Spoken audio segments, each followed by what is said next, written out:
ಬನಿಯನ್ ಮೇಲಿರುವ ರಮೇಶ್ ಹರಿದ ಶರ್ಟ್ ಅನ್ನು 2 ಕೈನಲ್ಲಿ ಹಿಡ್ಕೊಂಡು ಹಾಲ್ಗೆ ಬರ್ತಾನೆ. ಗಟ್ಟಿಯಾಗಿ, ಅಮ್ಮ, ಅನಾಮಿಕಾ, ಇಬ್ರು ಹಾಲಿಗೆ ಬನ್ನಿ ಎಂದು ಅನ್ನುತ್ತಾನೆ. ಕಿಚನ್ ಒಳಗಿಂದ ಅತ್ತಿ ಶಾರದಾ ಬರ್ತಾ ಇದ್ರೆ ಸೊಸೆ ಅನಾಮಿಕಾ ಬೀಸಣಿಗೆಯಿಂದ ಬೀಸ್ಕೊಳ್ತಾ ಇರ್ತಾಳೆ. ಏನೇ ಸೊಸೆ, ಅವನಿಗೆ ಕೋಪ ಬರುವಂತ ಕೆಲ್ಸ ಏನ್ ಮಾಡಿದ್ಯೆ? ನಾನೇನು ಮಾಡಿಲ್ಲ ಅತ್ತೆ, ಎಲ್ಲ ನೀವು ಹೇಳ್ದಾಗೆ ಮಾಡ್ತಾ ಇದ್ದೀನಲ್ಲ, ನೀವು ಹತ್ರ ಇದ್ದ ನೋಡ್ತಾ ಇದ್ದೀರಲ್ಲ. ಹೌದಲ್ಲ, ಮತ್ತೇನಕ್ಕೆ ಮಗ ಅಷ್ಟು ಗಟ್ಟಿಯಾಗಿ ನಮ್ಮನ್ ಕರಿತಾ ಇದ್ದಾನೆ? ಹಾಲ್ಗೆ ಹೋದ್ರೆ ತಿಳಿಯುತ್ತಲ್ಲ ಅತ್ತೆ. ಸರಿ ಬಾ ಎಂದು ಅತ್ತೆ ಸೊಸೆಯರಿಬ್ಬರು ಮಾತನಾಡಿಕೊಂಡು ಹಾಲ್ನಲ್ಲಿರುವ ರಮೇಶನ ಹತ್ರಕ್ಕೆ ಬರ್ತಾರೆ. ಹರಿದ ಶರ್ಟ್ ಅನ್ನು ತೋರಿಸುತ್ತಾ, ಅನಾಮಿಕಾ, ಏನಿದು? ಅದು ಕೂಡ ಗೊತ್ತಿಲ್ವಾ ನಿಮ್ಗೆ? ಇದು ನೀವು ಹಾಕೊಳ್ಳುವ ಶರ್ಟ್ ಕಣ್ರಿ. ಹೌದು ಮಗನೇ, ಇದು ನಿಂದೆ, ಪಕ್ಕದ ಮನೆಯವ್ರದಲ್ಲ, ಬೇರೆಯವ್ರದಂತೂ ಅಲ್ವೇ ಇಲ್ಲ. ಇದು ಶರ್ಟ್ ಅಂತ ನಾನು ಹಾಕೊಳ್ಳೋದು ಅಂತ ನನಗ್ ಗೊತ್ತಮ್ಮ. ಆದ್ರೆ ನಾನ್ ಕೇಳ್ತಾ ಇರೋದು ನಾನ್ ಹಾಕೊಳ್ಳುವ ಈ ಶರ್ಟ್ ಬಗ್ಗೆ ಅಲ್ಲ, ಈ ಶರ್ಟ್ಗೆ ಹಿಡಿದ ತೂತಗಳ ಬಗ್ಗೆ. ಇದು ನಿಜಕ್ಕೂ ಹೇಗ್ ನಡೀತು ಎಂದು ಕೇಳುತ್ತಾ ಇರುವಾಗ ಹರಿದ ಪಂಚೆಯನ್ನು ಹಿಡ್ಕೊಂಡು ಪ್ರಸಾದ್ ಹಾಲ್ಗೆ ಬರ್ತಾನೆ. ಶಾರದಾ, ನಿನಗ್ ನಾನು ಏನ್ ಅನ್ಯಾಯ ಮಾಡ್ದೆ ಹೇಳು? ಯಾಕೆ ನನ್ ಮೇಲೆ ಇಷ್ಟೊಂದು ಕೋಪ? ಬರುವ ಸಂಬಳವೆಲ್ಲ ತಗೊಂಡ್ಬಂದು ನಿಂಗೆ ಕೊಡ್ತಾ ಇದ್ದೇನೆ ಅಲ್ವೇ? ಏನು ಅಂದ್ರೆ ಅದು ಮಾಡಿದ್ದು ನಾನಲ್ಲ, ಆದ್ರೂ ನಂಗೂ ನಿಮ್ ಮೇಲೆ ಕೋಪ ಏನಕ್ಕೆ ಹೇಳಿ? ಚೆನ್ನಾಗಿ ನಾ ಹೇಳ್ದ ಹಾಗೆ ಕೇಳ್ತಾ ಇದ್ದೀರಲ್ಲ.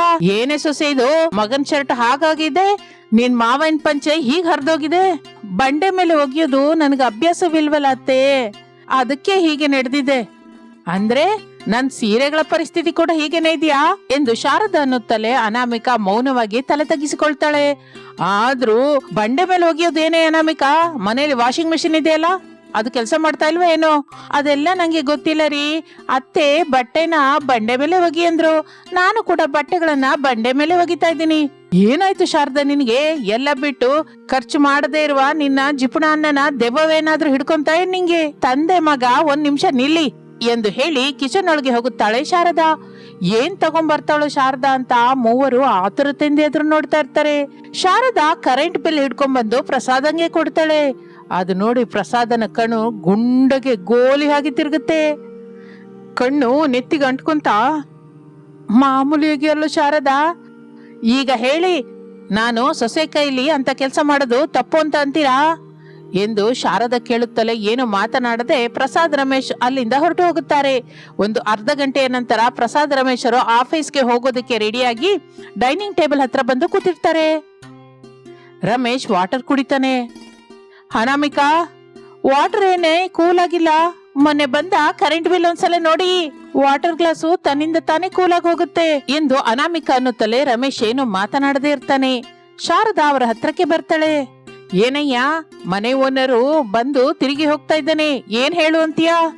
ನಿನಗ್ ತಿಳಿಯೋದೇನಿದೆ ಶಾರದಾ, ನಾವು ಹೆಸರಿಗೆ ಪಟ್ಟಣದಲ್ಲಿರ್ತೀವಿ, ಇಬ್ರು ಕೆಲಸ ಮಾಡ್ತಿದೀವಿ, ಆದ್ರೆ ಸಂಪಾದನೆ 25,000 ಕೂಡ ಇಲ್ಲ. ಮೊನ್ನೆ ತನಕ ನಾವು ನೆನ್ಸಿದ ಹಾಗೆ ಅಂದ್ಕೊಂಡಿದ್ದಕ್ಕೆ ಇನ್ಸ್ಟಾಲ್ಮೆಂಟ್ ಅಲ್ಲಿ ನಾವು ಫ್ರಿಡ್ಜ್, ವಾಷಿಂಗ್ ಮಿಷಿನ್ ತಗೊಂಡ್ವಿ. ಯಾವಾಗಂದ್ರೆ ಊರಿನಲ್ಲಿರುವ ಹೊಲಕ್ಕೆ ದುಡ್ಡು ಕಟ್ಟಬೇಕಾಗಿ ಬಂತು, ಆಗಿಂದ ನಮ್ಗೆ ಕಷ್ಟ ಶುರುವಾಗಿದೆ. ಕೊನೆಗೆ ಮನೆ ಬಾಡಿಗೆ ಕೂಡ ಕಟ್ಟಲಾರದ ಪರಿಸ್ಥಿತಿಗೆ ಬಂದಿದ್ದೀವಿ ನಾವು. ಹೌದು ಮಗನೇ, ಕಷ್ಟ ಇದ್ರೆ 1 ತಿಂಗಳು 2 ತಿಂಗಳು ಅರ್ಥ ಮಾಡ್ಕೋತಾರೆ ಅವರು, ಹೀಗೆ 6 ತಿಂಗಳು ಒಪ್ಕೊಳ್ಳಲ್ವಲ್ಲ. ಅವರು ಬಾಡಿಗೆ ದುಡ್ಡಿಗಾಗಿ ಬಂದಾಗ, ಮನೆಗೆ ಬಂದಾಗ ನೀವಿರಲ್ಲ. ನಮ್ಮೇಲೆ, ಮನೆಯಲ್ಲಿರೋ ಹೆಂಗಸ್ರ ಮೇಲೆ ಕೂಗೋದು ಚೆನ್ನಾಗಿರಲ್ಲ ಅಂತ ಅವನು ಮಾತನಾಡದೆ ಹೋಗ್ತಾ ಇದ್ದಾನೆ. ನನ್ ಬಾಡಿಗೆ ದುಡ್ಡು ನಂಗೆ ಕೊಟ್ಬಿಟ್ರೆ ಪದೇ ಪದೇ ನಿಮ್ ಮನೆಗ್ ಬರೋದು ತಪ್ಪುತ್ತಲ್ಲ ಅಂತ ಅವನು ಅಂತ ಇದ್ದಾನೆ ರೀ. ನಿಮ್ಮ ಕಷ್ಟ ನನಗೆ ಅರ್ಥವಾಯ್ತು ಸೊಸೆ, ಆದ್ರೆ ನಮ್ಮ ತಂದೆ ತಾಯಿ ಪರಿಸ್ಥಿತಿ ಕೂಡ ಅರ್ಥ ಮಾಡ್ಕೋಬೇಕಲ್ಲ. ಅದಕ್ಕೆ ನಾನು ಮಗ ಬೆಳಿಗ್ಗೆ 5 ಗಂಟೆಯಿಂದ 8 ಗಂಟೆವರೆಗೂ ಹಾಲು ಡೆಲಿವರಿ ಮಾಡೋದಕ್ಕೆ ಲಾರಿ ಮೇಲೆ ಹೋಗ್ತಾ ಇದೀವಿ. ಆ ದುಡ್ಡು ಬರ್ತಲೇ ಮನೆ ಬಾಡಿಗೆ ಕೊಡ್ತೀವಿ ಶಾರದಾ. ಈ ಸಲ ಅವ್ನ್ ಬಂದ್ರೆ ಅದೇ ಹೇಳ್ಬಿಡಿ ಎಂದು ಹೇಳಿದಾಗ ಶಾರದಾ ಅನಾಮಿಕಾ ಮೌನವಾಗಿರುತ್ತಾರೆ. ಹೀಗೆ ಮಾರನೇ ದಿನ ಬೆಳಗಾಗಿದೆಯೋ ಇಲ್ಲವೋ, ಹಾಗೆ ಬಾಡಿಗೆಗಾಗಿ ಸುದರ್ಶನ್ ಮಿಡಲ್ ಕ್ಲಾಸ್ ಅತ್ತೆ ಸೊಸೆಯರ ಮನೆ ಹತ್ರಕ್ಕೆ ಬಂದು ಕಾಲಿಂಗ್ ಬೆಲ್ ಒತ್ತುತ್ತಾನೆ. ಆಗಲೇ ಆ ಮನೆಯಲ್ಲಿ ತಂದೆ ಮಗ ಪ್ರಸಾದ್ ರಮೇಶರು ಹೊರಗೆ ಹೋಗಬೇಕು ಅಂತ ರೆಡಿ ಆಗ್ತಾ ಇರ್ತಾರೆ. ಸುದರ್ಶನ್ ಮತ್ತೆ ಕಾಲಿಂಗ್ ಬೆಲ್ ಒತ್ತುತ್ತಾನೆ. ಶಾರದಾ ಅನಾಮಿಕಾ ಪ್ರಸಾದ್ ರಮೇಶರು ಗಾಬರಿಯಾಗುತ್ತಾ ಒಬ್ಬರ ಮುಖವನ್ನೊಬ್ಬರು ನೋಡ್ಕೋತಾರೆ. ಮತ್ತೆ ಕಾಲಿಂಗ್ ಬೆಲ್ ಕೇಳಿಸುತ್ತೆ. ನೀವಿಲ್ಲೇ ಇರಿ, ನಾನ್ ಹೋಗಿ ನೋಡಿ ಬರ್ತೀನಿ. ಶಾರದಾ, ಮನೆ ಓನರ್ ಆದ್ರೆ ಗಟ್ಟಿಯಾಗಿ ಸೌಂಡ್ ಮಾಡು, ನಾನು ಮಗ ಬಚ್ಚಿಕೋತೀವಿ. ಎಲ್ ಬಚ್ಚಿಕೊಂತೀರಿ ಅಪ್ಪ? ಈ ಮನೆಗೆ ಒಂದೇ ಬಾಗ್ಲೇ ಇದೆ, ಅದು ಕೂಡ ಈಗ ಬಂದಿದ್ದು ಓನರ್ ಆದ್ರೆ ಮಾತ್ರ ಮುಚ್ಚೋಗುತ್ತೆ. ಓನರ್ ಅಂಕಲ್ ಬೇಡ ಬಿಡಿ, ನೀವು ಧೈರ್ಯವಾಗಿರಿ. ಭಯವೇನಕ್ಕೆ ಮಗನೇ, ಮೊನ್ನೆ ನನ್ನ ಹತ್ರ ಹೇಳಿದ ಮಾತನ್ನೇ ಈಗ ಓನರ್ ಹತ್ರ ಕೂಡ ಹೇಳಿ, ಅವನು ಅರ್ಥ ಮಾಡ್ಕೊಂತಾನೆ ಬಿಡಿ. ಸರಿ ಶಾರದಾ, ಹೋಗಿ ಬಾಗಿಲು ತೆಗಿ, ನಾನ್ ಮಾತನಾಡ್ತೀನಿ ಎಂದು ಪ್ರಸಾದ್ ಹೇಳಿದ್ದರಿಂದ ಶಾರದಾ ಹೋಗಿ ಬಾಗಿಲು ತೆಗೆಯುತ್ತಾಳೆ. ಮನೆ ಓನರ್ ಸುದರ್ಶನ್ ಎದುರಿಗೆ ಕಾಣಿಸ್ತಾನೆ. ಓನರ್ ಅವರೇ, ನೀವಾ ಇಷ್ಟು ಬೇಗನೆ ಯಾಕೆ ಬಂದ್ರಿ ಎಂದು ಶಾರದಾ ಕೇಳುತ್ತಲೇ ಸುದರ್ಶನ್ ವ್ಯಂಗ್ಯವಾಗಿ, ನೀವು ಅತ್ತೆ ಸೊಸೆಯವರು ವರ ಕೊಡುವ ದೇವತೆಗಳಲ್ಲ ತಾಯಿ, ಅದಕ್ಕೆ ಎಲ್ಲರಿಗಿಂತ ಮೊದಲೇ ದರ್ಶನ ಮಾಡ್ಕೊಳ್ಳೋಣ ಅಂತ ಬಂದು ನೀವು ಕೊಡುವ ವರನ ತಗೊಂಡ್ ಹೋಗೋಣ ಅಂತ ಹೀಗೆ ಬಂದೆ. ಅಯ್ಯೋ, ನಮ್ಮ ಮಿಡಲ್ ಕ್ಲಾಸ್ ಬದುಕು ನಿಮ್ಗೆ ತಿಳಿಯದ್ದೇನಲ್ವಲ್ಲ. ಮತ್ತೆ ಸ್ವಲ್ಪ ಕಾಲ ಗಡುವು ಕೊಡಿ, ನಿಮಗೆ ಕೊಡ್ಬೇಕಾದ ಬಾಡಿಗೆ ದುಡ್ಡು ಎಲ್ಲ ಕೊಟ್ಬಿಡ್ತೀವಿ. ಈ ಸೆಂಟಿಮೆಂಟಲ್ ಮಾತಿಗೆ ನಾನು ಈ ದಿನ ಕರ್ಗಿ ಹೋಗಲ್ಲ ತಾಯಿ ಎಂದು ಅನ್ನುತ್ತಾ ಇದ್ದರೆ ಪ್ರಸಾದ್, ರಮೇಶ್, ಅನಾಮಿಕಾ ಮೂವರು ಅಲ್ಲಿಗೆ ಬರುತ್ತಾರೆ. ಸುದರ್ಶನ್ ಅನ್ನು ನೋಡಿ ನಮಸ್ಕರಿಸುತ್ತಾರೆ. ಅರೆ ಕುಳ್ಳ ಪ್ರಸಾದ್, ಬಡಕಲು ರಮೇಶು, ನೀವು ಬದುಕೇ ಇದ್ದೀರಾ? ಬಹಳ ದಿನದಿಂದ ನೀವು ಕಾಣಿಸ್ತಾ ಇದ್ರೆ ಹೋಗಿದ್ದಾರೇನೋ ಅಂದ್ಕೊಂಡ್ವಿ ಸರ್. ಎಲ್ಲ ಬಿಟ್ಟು ಇದ್ದೀರಾ, ಅನ್ನನೇ ತಿಂತಾ ಇದ್ದೀರಾ. ಓನರ್ ಅವರೇ, ನೀವ್ ಈ ಮಾತು ಅನ್ನೋದ್ರಲ್ಲಿ ತಪ್ಪಿಲ್ಲ, ಆದ್ರೆ ನಾವು ನಿಮಗೆ ಭಯಪಟ್ಟು ಬಚ್ಚಿಕೊಂತ ಇಲ್ಲ. ಬೆಳಿಗ್ಗೆನೆ ನಾವು ಹಾಲು ಡೆಲಿವರಿಗೆ ಹೋಗ್ತಾ ಇದ್ದೀವಿ, ರಾತ್ರಿ ಕೂಡ ಹೆಚ್ಚು ಟೈಮು ಕೆಲಸ ಮಾಡ್ತಾ ಇದ್ದೀವಿ. ಹೇಗಾದ್ರೂ ಈ ತಿಂಗಳಿಂದ ನಿಮಗೆ ಸ್ವಲ್ಪ ಸ್ವಲ್ಪ ಬಾಡಿಗೆ ದುಡ್ಡು ಕೊಟ್ಟು ಬಿಡ್ತೀವಿ. ಹೌದು ಓನರ್ ಅವರೇ, ಸ್ವಲ್ಪ ಅರ್ಥ ಮಾಡ್ಕೊಳ್ಳಿ ಎಂದು ಅನ್ನುತ್ತಲೇ ಸುದರ್ಶನ್ ಕೋಪದಿಂದ ಕೈ ಜೋಡಿಸಿ, ಬೇಡ ಸ್ವಾಮಿ, ನಿಮ್ಮಂತಹ ಉತ್ತಮ ಸಹಜ ನಟ ನಟಿಯರನ್ನ ನಾನು ಇದುವರೆಗೂ ನೋಡಿಲ್ಲ. ನನಗೆ ಬಾಡಿಗೆ ಬೇಡ, ಏನು ಬೇಡ, ತಕ್ಷಣ ಮನೆ ಖಾಲಿ ಮಾಡಿ. ಅದೇ ನೀವು ನನಗೆ ಮಾಡುವ ದೊಡ್ಡ ಉಪಕಾರ. ಸಾಯಂಕಾಲ 4 ಒಳಗೆ ಮನೆ ಖಾಲಿ ಮಾಡಬೇಕು. ನಾನು ಬೇರೆಯವ್ರ ಹತ್ರ ದುಡ್ಡು ತಗೊಂಡಿದ್ದೀನಿ, ಇದೇ ವಿಷಯ ಹೇಳೋದಕ್ಕೆ ನಾನು ಬೆಳಿಗ್ಗೆ ಬಂದೆ, ತಕ್ಷಣ ಖಾಲಿ ಮಾಡಿ ಎಂದು ಹೇಳಿ ಮತ್ತೊಂದು ಮಾತು ಆಡುವ ಅವಕಾಶ ಕೂಡ ಕೊಡದೆ ಹೊರಟು ಹೋಗುತ್ತಾನೆ. ನೀನು ಮಗ ಕೆಲ್ಸಕ್ಕೆ ಹೋಗಿ, ನಾನು ಸೊಸೆ ಬಾಡಿಗೆ ಮನೆಗಾಗಿ ನೋಡ್ತೀವಿ ಎಂದು ಹೇಳುತ್ತಲೇ ಪ್ರಸಾದ್, ರಮೇಶ್ ಕೆಲ್ಸಕ್ಕಾಗಿ ಹೋಗುತ್ತಾರೆ. ಇನ್ನು ಆ ನಂತರ ಅತ್ತೆ ಸೊಸೆಯರು ಕಡಿಮೆ ಬಾಡಿಗೆಗಾಗಿ ಮನೆಗಾಗಿ ಅವರಿಗೆ ತಿಳಿದ ಕಾಲೋನಿಯಲ್ಲಿ ಹುಡುಕ್ತಾ ಇರ್ತಾರೆ. ನೋಡಿದ ಪ್ರತಿ ಮನೆಯ ಬಾಡಿಗೆ ಈಗಿರುವುದಕ್ಕಿಂತ ಹೆಚ್ಚಾಗಿ ಇದ್ದುದರಿಂದ ಅತ್ತೆ ಸೊಸೆಯರು ಸುಸ್ತಾಗಿ ಒಂದು ಮರದ ಕೆಳಗೆ ಕೂತ್ಕೋತಾರೆ. ಅವರಿಗೆ ಕಾಲೋನಿ ಕೊನೆಯಲ್ಲಿ ಕಟ್ ಮಾಡಿದ ದೊಡ್ಡ ಮರದ ಬೊಡ್ಡೆಯೊಂದು ಕಾಣಿಸುತ್ತೆ. ಆಗ ಅನಾಮಿಕಳಿಗೆ ಒಂದು ಆಲೋಚನೆ ಬರುತ್ತೆ. ಅತ್ತೆ, ಬಾಡಿಗೆ ಮನೆಗಾಗಿ ಅಲ್ಲಿ ಇಲ್ಲಿ ಹುಡುಕೋದಲ್ಲದೆ ನಾವೇ ಒಂದು ಮರದ ಮನೆ ಕಟ್ಕೊಳ್ಳೋಣ ಅತ್ತೆ. ಮರದ ಮನೆನಾ? ಅದ್ ಹೇಗೆ ಸೊಸೆ? ಮೊದಲು ನಿಮಗೆ ಆ ಮರದ ಮನೆ ಏನು ಅಂತ ಹೇಳ್ತೀನಿ ಬನ್ನಿ ಎಂದು ಹೇಳಿ ಶಾರದಳನ್ನು ಕರೆದುಕೊಂಡು ಅನಾಮಿಕಾ ಆ ಮರದ ಬೊಡ್ಡೆಯ ಹತ್ತಿರ ಬರುತ್ತಾಳೆ. ಶಾರದ ಕೂಡ ಆ ಮರದ ಬೊಡ್ಡೆಯನ್ನು ನೋಡುತ್ತಾಳೆ. ಸೊಸೆಯ ಉಪಾಯ ಅರ್ಥವಾಗುತ್ತೆ. ಸೊಸೆ, ನಿನ್ನ ಆಲೋಚನೆ ಅರ್ಥವಾಯ್ತು. ಇನ್ನು ತಡ ಮಾಡದೆ ಈ ಮರದ ಬೊಡ್ಡೆಯನ್ನು ಮನೆಯಾಗಿ ಬದಲಾಯಿಸೋಣ. ನಾನು ಇಲ್ಲೇ ಇರ್ತೀನಿ, ಹೋಗಿ ನಿನ್ನ ಮನೆಗೋಗಿ ಕೆಲಸಕ್ಕೆ ಬೇಕಾದ ಸಾಮಾನನ್ನು ತಗೊಂಡ್ ಬಾ ಎಂದು ಹೇಳುತ್ತಲೇ ಅನಾಮಿಕಾ ಸಂತೋಷದಿಂದ ಅಲ್ಲಿಂದ ಮನೆಗೆ ಬರುತ್ತಾಳೆ. ಹಾಗೆ ಕತ್ತಲಾಗುತ್ತೆ. ಪ್ರಸಾದ್, ರಮೇಶರು ಮನೆಯ ಬಾಡಿಗೆಗಾಗಿ ಆಲೋಚನೆ ಮಾಡುತ್ತಾ ಮಾತನಾಡಿಕೊಳ್ಳುತ್ತಾ ಮನೆಗೆ ಬರುತ್ತಾರೆ. ಬೀಗ ಹಾಕಿರುವ ಮನೆ ಮುಂದೆ ನಿಂತಿರುವ ಅನಾಮಿಕಳನ್ನು ನೋಡಿ ಗಾಬರಿ ಆಗ್ತಾರೆ. ಸೊಸೆ, ನಿಮ್ಮತ್ತೆ ಎಲ್ಲಿ ತಾಯಿ? ಗಾಬರಿ ಆಗ್ಬೇಡಿ ಮಾವಯ್ಯ, ಹೊಸ ಮನೆ ಹತ್ರ ಇದ್ದಾರೆ. ನಿಮಗೆ ಆ ಮನೆ ಗೊತ್ತಿಲ್ಲ ಅಂತ ನಿಮ್ಮನ್ನ ಕರ್ಕೊಂಡು ಹೋಗಕ್ಕೆ ಬಂದೆ ಮಾವಯ್ಯ. ಬನ್ನಿ ನಮ್ಮ ಹೊಸ ಮನೆಗೆ ಹೋಗೋಣ. ಹೊಸ ಮನೆನಾ? ಅದೇನ್ ಸೊಸೆ? ಬನ್ನಿ ಮಾವಯ್ಯ, ನಮ್ಮ ಅತ್ತೆ ಸೊಸೆಯರ ಹೊಸ ಮನೆನ ನೋಡುವಿರಂತೆ ಎಂದು ಹೇಳಿ ಅವರನ್ನು ಕರೆದುಕೊಂಡು ಮರದ ಮನೆಯ ಹತ್ರ ಬರುತ್ತಾಳೆ ಅನಾಮಿಕಾ. ಕಡಿದು ಹಾಕಿದ ದೊಡ್ಡ ಮರದ ಬೊಡ್ಡೆಯನ್ನು ಮನೆಯ ಹಾಗೆ ಬದಲಾಯಿಸಿದ ಅತ್ತೆ ಸೊಸೆಯರನ್ನು ನೋಡಿ ರಮೇಶ್ ಪ್ರಸಾದರು ಮೆಚ್ಚಿಕೊಳ್ಳುತ್ತಾರೆ. ಶಾರದಾ, ಬೆಳಿಗ್ಗೆಯಿಂದ ನೀನು ಸೊಸೆ ಸೇರಿ ಈ ಮನೆನ ಏರ್ಪಾಟು ಮಾಡಿದ್ರ, ಆದ್ರೆ ನಿಮ್ಮ ಬುದ್ಧಿವಂತಿಕೆಗೆ, ನಿಮ್ಮ ನೈಪುಣ್ಯಕ್ಕೆ ಮೆಚ್ಕೋಬೇಕು. ಹೌದಮ್ಮ, ಈ ಮರವನ್ನು ನೀವು ಮನೆಯನ್ನಾಗಿ ಬದಲಾಯಿಸಿದ ರೀತಿ ತುಂಬಾ ಚೆನ್ನಾಗಿದೆ. ಇನ್ನು ಮೇಲಿಂದ ನಾವು ಬಾಡಿಗೆಗಾಗಿ, ಕರೆಂಟ್ ಬಿಲ್ಗಾಗಿ ಕಷ್ಟಪಡಬೇಕಾದ ಅವಶ್ಯಕತೆ ಇಲ್ಲ. ನಾವು ಸಂಪಾದಿಸಿದ ದುಡ್ಡನ್ನು ಸ್ವಲ್ಪ ಸ್ವಲ್ಪವಾಗಿ ಕೂಡಿಸಿ ಉಳಿತಾಯ ಮಾಡಿದ್ರೆ ನಾವು ಈ ಮನೆಯಲ್ಲ ಹೊಸ ಮನೆಯಲ್ಲೇ ಇರ್ಬೋದು. ಬೆಳಿಗ್ಗೆಯಿಂದ ತಿರುಗ್ತಾ ಇದ್ರೆ ಸರಿ, ಹೆಚ್ಚು ಹೆಚ್ಚು ಬಾಡಿಗೆ ಇರುವ ಮನೆನೇ ಸಿಕ್ತು ಮಗನೇ. ಆಗ್ಲೇ ಅನಾಮಿಕಂಗೆ ಈ ಮರದ ಬೊಡ್ಡೆ ಕಾಣಿಸ್ತು. ಅನಾಮಿಕಳದ್ದೆ ಕಣೋ ಈ ಆಲೋಚನೆ ಎಲ್ಲ. ಅವಳು ಹೇಳಿದ ಮೇಲೆ ನಂಗೆ ಕೂಡ ಮರದ ಮನೆ ಚೆನ್ನಾಗಿದೆ ಅಂತ ಅನ್ಸಿ ಸರಿ ಹಾಗೆ ಮಾಡೋಣ ಅಂತ ಕೆಲಸ ಶುರು ಮಾಡಿದ್ವಿ ಮಗನೇ. ಹೌದು ರೀ, ಇನ್ನು ಮೇಲಿಂದ ನಾವೆಲ್ಲ ಈ ಮನೆಯಲ್ಲೇ ಇರೋಣ. ಈ ಮನೆ ನಮಗೆ ಬೇಸಿಗೆ ತಾಪವನ್ನು ಕೂಡ ಕಡಿಮೆ ಮಾಡೋದಕ್ಕೆ ಎಷ್ಟೋ ಉಪಯೋಗಕ್ಕೆ ಬರುತ್ತರಿ. ಇನ್ನು ಆಗಿನಿಂದ ಬಾಡಿಗೆಗಾಗಿ, ಕರೆಂಟ್ ಬಿಲ್ಗಾಗಿ ಕಷ್ಟಪಡದೆ ತಮ್ಮ ಖರ್ಚನ್ನು ಕಡಿಮೆ ಮಾಡಿಕೊಂಡು ದೀಪದ ಬೆಳಕಿನಲ್ಲಿ ಜೀವನವನ್ನು ಮುಂದಕ್ಕೆ ಸಾಗಿಸುತ್ತಾ ಇರುತ್ತದೆ ಆ ಕುಟುಂಬ. ಇದು ಇಂದಿನ ಕತೆ. ಮತ್ತೊಂದು ಆಸಕ್ತಿಕರವಾದ ಕತೆ ಜೊತೆ ಮತ್ತೆ ಸೇರೋಣ. ಅಲ್ಲಿವರೆಗೂ ವಿರಾಮ. ನಮಸ್ತೆ. ಸಿಟಿಯಲ್ಲಿ ಇರುತ್ತಿರುವ ಮಾಡರ್ನ್ ಅತ್ತೆ ಶಾರದಾ ಎಷ್ಟೋ ಇಷ್ಟದಿಂದ ತನಗೆ ಇಷ್ಟ ಬಂದ ಹಾಗೆ ಕಟ್ಟಿಕೊಂಡ 2 ಅಂತಸ್ತಿನ ಬಿಲ್ಡಿಂಗ್ ಅದು. ಸುತ್ತಲೂ ಹಚ್ಚನೆಯ ಲಾನ್, ಬಣ್ಣ ಬಣ್ಣದ ಹೂಗಿಡಗಳು. ಅವುಗಳ ಮಧ್ಯದಲ್ಲಿ ಒಂದು ಕಡೆ ಕಟ್ಟಿ ಹಾಕಿದ 2 ಹಸುಗಳಿರುತ್ತವೆ. ಅವುಗಳ ಹತ್ತಿರ ಕೋಲ್ ಹಿಡ್ಕೊಂಡು ಶಾರದಾ ನಿಂತಿರ್ತಾಳೆ. ಇಂಥ ಚಂದವಾದ ಮನೆ ಮುಂದೆ 1-2 ಮಾಡೋದು ತಪ್ಪಲ್ವಾ? ಅದು ಬಂದಾಗ ಎಲ್ಲಿಗೂ ಹೋಗಿ ಬರ್ಬೋದಲ್ಲ ಎಂದು ಅನ್ನುತ್ತಾ ಇದ್ದರೆ ಹಸುಗಳು ಒಂದರ ನಂತರ ಒಂದು ಅರಚುತ್ತಾ ಇರುತ್ತವೆ. ಆ ಅರಚಾಟ ಕೇಳಿ ಮನೆಯೊಳಗಿಂದ ಪ್ರಸಾದ್ ಗಾಬರಿಯಿಂದ ಅವರ ಹತ್ರಕ್ಕೆ ಬರ್ತಾನೆ. ಓಹೋ, 3 ಹಸುಗಳು ಸೇರಿ ಮಾತಾಡ್ಕೋತಾ ಇದ್ದೀರಾ? ಅಂದ್ರೆ ಓಕೆ, ಮಾತಾಡ್ಕೊಳ್ಳಿ, ನಾನೇನು ಡಿಸ್ಟರ್ಬ್ ಮಾಡಲ್ಲಪ್ಪ ಎಂದು ಅನ್ನುತ್ತಲೇ ಶಾರದಳಿಗೆ ಮತ್ತಷ್ಟು ಕೋಪ ಬರುತ್ತೆ. ಗಟ್ಟಿಯಾಗಿ, ಏನು ಅಂದ್ರೆ ನಾನು ಒಂದೇ ತರ ಇದ್ದೀವಾ? ಛೇ, ಅವುಗಳ ಜೊತೆ ನಿನ್ನ ಹೋಲಿಕೆ ಏನು ಶಾರದಾ? ಅವು ಬೆಳ್ಳಗಿರುತ್ತೆ, ಬಲ ಕೊಡುವ ಬೆಳ್ಳನೆಯ ಗಟ್ಟಿಯಾದ ಹಾಲು ಕೊಡುತ್ತವೆ, ಆರೋಗ್ಯಕ್ಕೆ ಉಪಯೋಗ ಬರುವ ಸಗಣಿನೂ ಕೊಡುತ್ತೆ. ಅಂದ್ರೆ ನಿಮ್ ಉದ್ದೇಶ ಏನು? ನಾನೇನಕ್ಕೂ ಕೆಲ್ಸಕ್ ಬಾರ್ದವಳು ಅಂತ ಇದ್ದೀರಾ? ಅಯ್ಯೋ ಶಾರದಾ, ನಾನು ನಿನ್ನ ಹಿಡ್ಕೊಂಡು ಅಂತ ಮಾತಂತೀನ? ಒಂದು ವೇಳೆ ಅಂದ್ರೆ ನಾನು ಬದುಕಿರ್ತೀನ? ನೀನು ನಿನ್ ಮಗ ಒಂದಾಗಿ ನನ್ ಮೇಲೆ 3ನೇ ಪ್ರಪಂಚ ಯುದ್ಧ ಮಾಡಲ್ವಾ? ಈ ಸುಂದರವಾದ ಮನೆ ಮುಂದೆ ಆ 2 ಹಸುಗಳು ಇರೋದು ಅಷ್ಟು ಚೆನ್ನಾಗಿರುತ್ತಾ? ಆ ಮಾತನ್ನ ನೀನು ನನ್ಗಲ್ಲಮ್ಮ, ಹಳ್ಳಿ ಹುಡುಗಿನ ಪ್ರೇಮಿಸಿ ಮದುವೆಯಾಗಿ ನಿನ್ನ ಸೊಸೆಯಾಗಿ ಕರ್ಕೊಂಬಂದ ಅಲ್ಲ ರಮೇಶು, ಹೋಗಿ ಅವನ್ನ ಕೇಳು. ಅವನು ಅಮಾಯಕ, ಬಾಯಲ್ಲಿ ನಾಲ್ಗೆ ಇಲ್ಲದವನು ರೀ. ಆಹಾ, ಸಿನಿಮಾ ಟೈಟಲ್ ಚೆನ್ನಾಗಿದೆ ಹೊರತು ಅದಕ್ಕೆ ಸರಿಯಾದ ಕ್ಯಾಪ್ಷನ್ ಕೂಡ ಅಮಾಯಕನು ಬಾಯಲ್ಲಿ ನಾಲ್ಗೆ ಇಲ್ಲದವನು ಎಂದು ವ್ಯಂಗ್ಯವಾಗಿ ಪ್ರಸಾದ್ ಮಾತನಾಡುತ್ತಾ ಚಪ್ಪಾಳೆ ಹೊಡೆಯುತ್ತಿದ್ದಾಗ ಸ್ಕೂಟಿಯ ಮೇಲೆ ಆಗಲೇ ರಮೇಶ್ ಅನಾಮಿಕಾ ಮನೆಗೆ ಬರುತ್ತಾರೆ. ಅವರನ್ನು ನೋಡಿ ಶಾರದಾ ಪ್ರಸಾದ್ ಅವರ ಹತ್ರಕ್ಕೆ ಬರ್ತಾರೆ. ಮಗು ರಮೇಶು, ಸೊಸೆಗೆ ಸ್ಕೂಟಿ ನಡೆಸೋದು ಬಂತಾ? ಬರ್ಲಿಲ್ಲ ಮಮ್ಮಿ. ಎಷ್ಟು ಹೇಳಿದ್ರು ಅನಾಮಿಕಾ ಅರ್ಥ ಮಾಡ್ಕೋತಾ ಇಲ್ಲ. ಮೇಲಾಗಿ ಓಡ್ಸು ಅಂದ್ರೆ ಭಯ ಪಡ್ತಾಳೆ. ನಾನು ಆಗ್ಲೇ ಹೇಳಿದ್ನಲ್ಲ ಮಗನೇ, ಈ ಹಳ್ಳಿ ಸೊಸೆಗೆ ಯಾವ್ದು ಕಲ್ತ್ಕೊಳ್ಳೋಕೆ ಬರಲ್ಲ ಅಂತ. ಎಷ್ಟು ಹೇಳಿದ್ರು ಅರ್ಥವಾಗಲ್ಲ.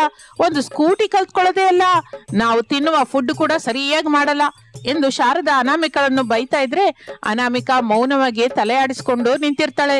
ಪ್ರಸಾದನಿಗೆ ಮಾತ್ರ ಸೊಸೆ ಭಯ ಪಡ್ತಾ ಇದ್ದಾಳೆ ಅಂತ ಅರ್ಥವಾಗುತ್ತೆ. ಇಬ್ಬರು ಸೇರಿ ಕಸು ಬುಸು ಅಂತ ಹೇಳಿದ್ರೆ ಏನ್ ಅರ್ಥವಾಗುತ್ತೆ ಹುಡುಗಿಗೆ? ಭಯ ಪಡೋದು ಬಿಟ್ಟು ಹೇಗಾದ್ರೂ ಕಲ್ತ್ಕೋಬೇಕು ಅಂತ ಇಷ್ಟ ಹೇಗೆ ಬರುತ್ತೆ? ಸೊಸೆ ಭಯ ಪಡುವ ಹಾಗೆ ಹೇಳ್ಬೇಡ ಮಗನೇ, ಏನಾದ್ರೂ ಪ್ರೇಮದಿಂದ ಹೇಳ್ಬೇಕು, ಆಗ್ಲೇ ಅಲ್ವಾ ಭಯ ಪಡೋದೇ ಕಲ್ತ್ಕೊಳ್ಳೋದು.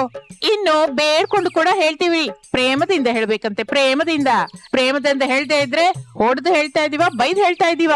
ಕಲ್ತ್ಕೋಬೇಕು ಅಂತ ಅನಾಮಿಕಂಗೆ ಇಲ್ಲ, ಅದಕ್ಕೆ ಹಾಗೆ ಭಯ ಪಡ್ತಾ ಇದ್ದಾಳೆ. ನನಗೆ 2 ವೀಲರ್ ನಡೆಸೋದು ಬರುತ್ತೆ ಅತ್ತೆ ಎಂದು ಹೇಳಿ ಆ ಮನೆಯ ಆವರಣದಲ್ಲಿ ಒಂದು ಮೂಲೆಯಲ್ಲಿರುವ ಎತ್ತಿನ ಗಾಡಿಯನ್ನು ತೋರಿಸುತ್ತಾಳೆ. ಅದು ನೋಡಿ ಶಾರದಳಿಗೆ ನಗಬೇಕೋ ಅಳಬೇಕೋ ಅರ್ಥವಾಗ್ಲಿಲ್ಲ. ಅದು 2 ವೀಲರ್ ಏನೇ ಅತ್ತೆ? 2 ಚಕ್ರಗಳು ಏನಿರೋದು 2 ವೀಲರೇ ಆಗುತ್ತೆ ಅಲ್ವಾ? ನೀವೇನಂತೀರ ಮಾವಯ್ಯ? ಹೌದು ಸೊಸೆ. ಶಾರದಾ, ಸೊಸೆ ಹೇಳಿದ್ದು ನಿಜವೇ ಅಲ್ಲ. ನಿನ್ನ ಸ್ಕೂಟಿಗೆ 2 ಟೈರ್ಗಳಿದೆ, ಆದ್ರಿಂದ ನೀನು 2 ವೀಲರ್ ಅಂತೀಯ. ಸೊಸೆ ಎತ್ತಿನ ಗಾಡಿ ಕೂಡ 2 ಚಕ್ರಗಳಿದೆ ಅಲ್ಲ, ಆದ್ರಿಂದ ಅದು ಕೂಡ 2 ವೀಲರೇ ಆಗುತ್ತೆ. ಏನೇನಾದ್ರೂ ಆಗ್ಲಿ ಅನಾಮಿಕಾ ಭಯಪಟ್ಟು ಹೋಗ್ತಾ ಇದ್ದಾಳೆ. ಸರಿ ಬಿಡು ಶಾರದಾ, ಸೊಸೆ ಸ್ಕೂಟಿನ ಕಲ್ತ್ಕೊಳ್ಳೋದಿಕ್ಕೆ ಭಯ ಪಡ್ತಾ ಇದ್ದಾಳೆ ಹೊರತು ನಿನಗೆ ಹೇಗೂ ಭಯ ಇಲ್ವಲ್ಲ? ನೀನು ಎತ್ತಿನ ಗಾಡಿ ಹೊಡೆಯೋದನ್ನು ಕಲ್ತ್ಕೋತೀಯ? ಛೇ, ನಾನೀಗ ಮಾಡ್ರನ್ ಅತ್ತೆ. ನಾನ್ ಎತ್ತಿನ ಗಾಡಿ ಹೊಡೆಯೋದಂದ್ರೇನು? ಯಾವ ಅತ್ತೆ ಆದ್ರೂ ಎತ್ತಿನ ಗಾಡಿ ಹೊಡಿಬಹುದು ಶಾರದಾ. ಅಮ್ಮ ಸೊಸೆ, ನೀನು ಎತ್ತಿನ ಗಾಡಿನ ರೆಡಿ ಮಾಡು.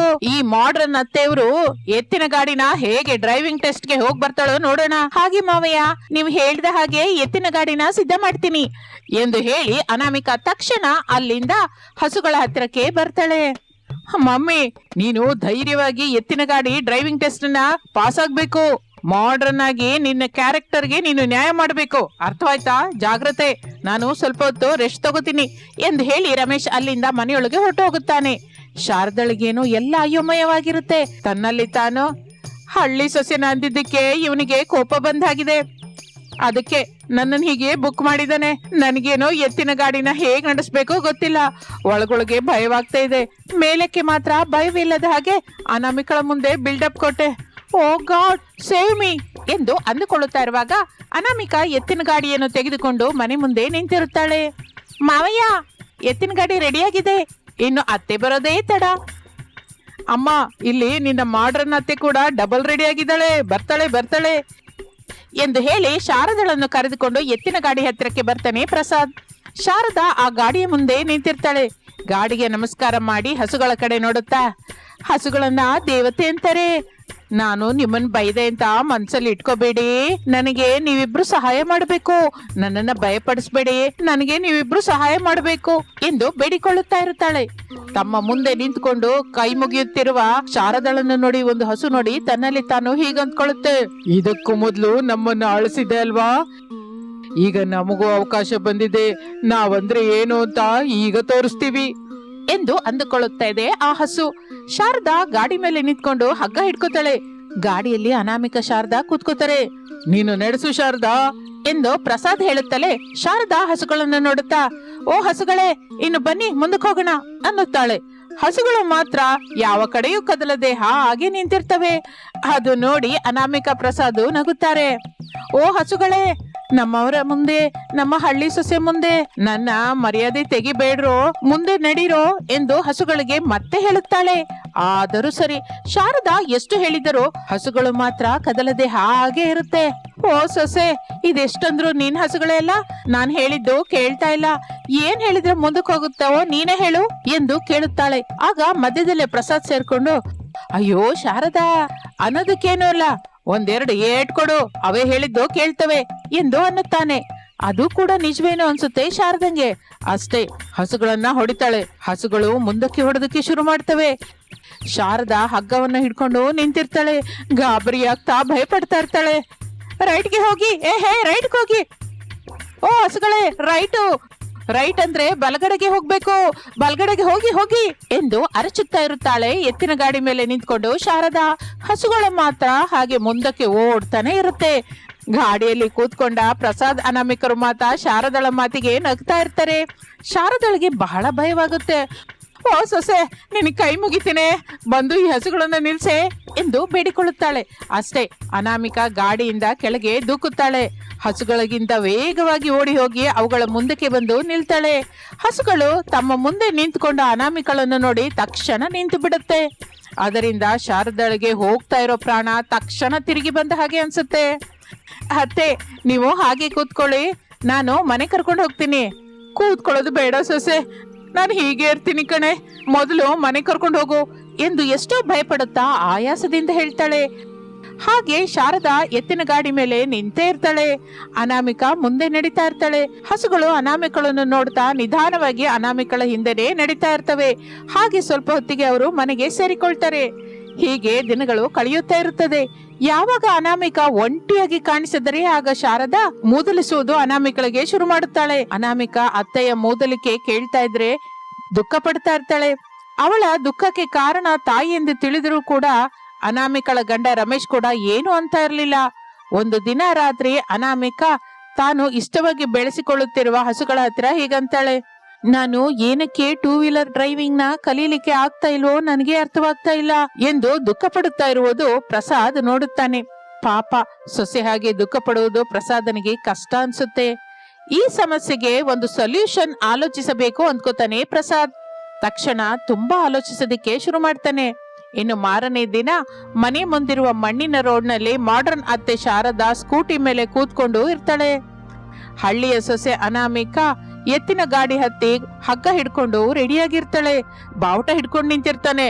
ಮಾಡರ್ನ್ ಅತ್ತೆ ವರ್ಸಸ್ ಹಳ್ಳಿ ಸೊಸೆಯ 2 ವೀಲರ್ ಪಂದ್ಯ ನಡೀತಾ ಇದೆ. ಯಾರು ಗೆಲ್ತಾರೋ ನೋಡೋಣ. ಗೆದ್ದವರದೇ ಮನೆಯ ಹಿರಿತನ. ಅವ್ರು ಹೇಳಿದಾಗೆ ಮಿಕ್ಕವರು ಕೇಳ್ಬೇಕು.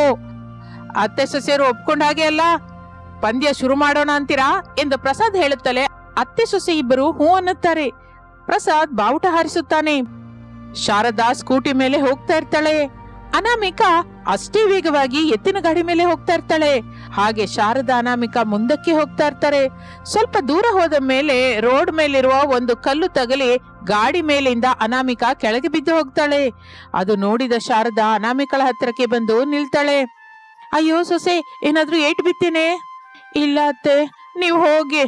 ಇಲ್ಲ ಕಣೆ ಸೊಸೆ, ನಮ್ಮ ಮಧ್ಯದಲ್ಲಿ ಪಂದ್ಯ ಏನಕ್ಕೆ? ಇಬ್ಬರು ಮಾತಾಡ್ಕೊಂಡು ಸಮಯ ಇಟ್ಟು ನಾವಿಬ್ರು ಕಲ್ತ್ಕೊಳ್ಳೋಣ ಎಂದು ಹೇಳಿ ಅನಾಮಿಕಳನ್ನು ಸ್ಕೂಟಿ ಮೇಲೆ ಹತ್ತಿಸಿಕೊಂಡು ಮನೆಗೆ ಕರ್ಕೊಂಡ್ ಬರ್ತಾಳೆ ಶಾರದಾ. ಹಸುಗಳು ಎತ್ತಿನ ಗಾಡಿ ಜೊತೆ ಸೇರಿ ಮನೆಗೆ ಬರುತ್ತೆ.